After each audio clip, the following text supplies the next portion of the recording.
Tripura हास्टेव political थुंग्रौनि बिसिंगो बरेतरा अंगमानि अंगै दङ आबुनि बिसिंगो police रकनि सामुं बोतानति तिनि खरांथि सेका कांग्रेस बादर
গুন্ডাদের সামনে পুলিশ কেন অসহায়? জবাব চাই, জবাব দাও।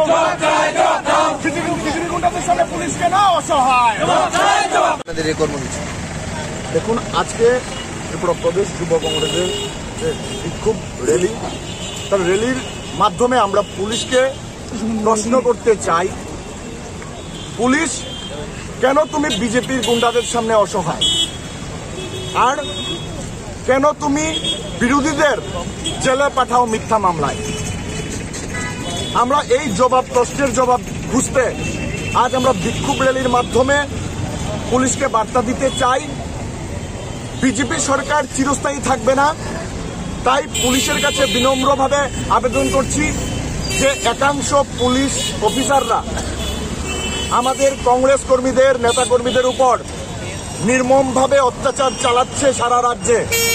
আপনারা দেখেছেন বিশালগড় মহকুমায় যে এসডিপিও সাহেব রাহুল দাস আছেন, উনি প্রতিনিয়ত বিরোধী দলের নেতা কর্মীদেরকে মিথ্যা মামলায় ফাঁসিয়ে দিচ্ছেন।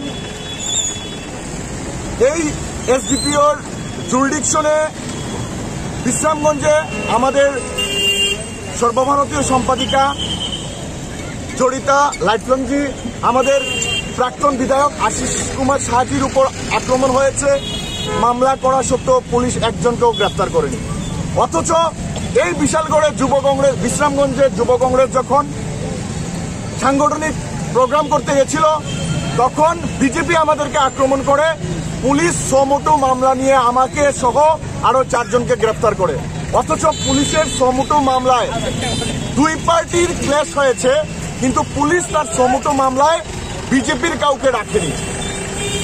গত 2 দিন আগে বিশালগড়ে আপনারা বিডিএম নিউজ চ্যানেলের মাধ্যমে সারা রাজ্যবাসী দেখেছে কংগ্রেস বিজেপির মধ্যে ক্ল্যাশ হয়েছে।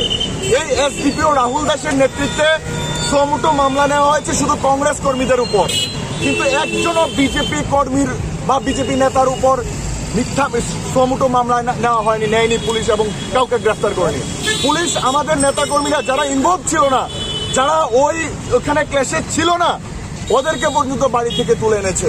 এবং যে ফুটেজে বিজেপির নেতাদের স্পষ্টভাবে দেখা যাচ্ছে, তাদের বিরুদ্ধে মামলা নেয়নি পুলিশ এবং তাদেরকে গ্রেফতারও করেনি। আমরা এই পুলিশের এই দ্বিচারিতা মানছি না। এবং এই যে দলদাস এসডিপিও, যিনি খাকি বর্দি পরে সরকারের মদত দিতে গিয়ে সাধারণ মহিলাকে পর্যন্ত হেনস্থা করছে।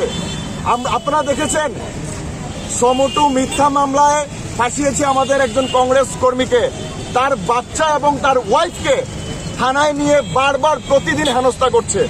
আমরা রাজ্য সরকারের কাছে এবং ডিজিপির কাছে আপনাদের মাধ্যমে দাবি করছি, এই দলদাস এসডিপিও যিনি বর্দির পরে মানুষের উপর অত্যাচার করছে, তার অবিলম্বে তাকে পদত্যাগ করতে হবে এবং তাকে পদ থেকে অপসারণ করার জন্য আজকে আমাদের বিক্ষোভ মিছিল। পুলিশ তুমি উর্দি ছাড়ো, পুলিশ তুমি উর্দি ছাড়ো, পুলিশ তুমি উর্দি ছাড়ো, স্বরাষ্ট্রমন্ত্রী ধিক্কার, পুলিশ প্রশাসন ধিক্কার, পুলিশ প্রশাসন ধিক্কার, যুব কংগ্রেস।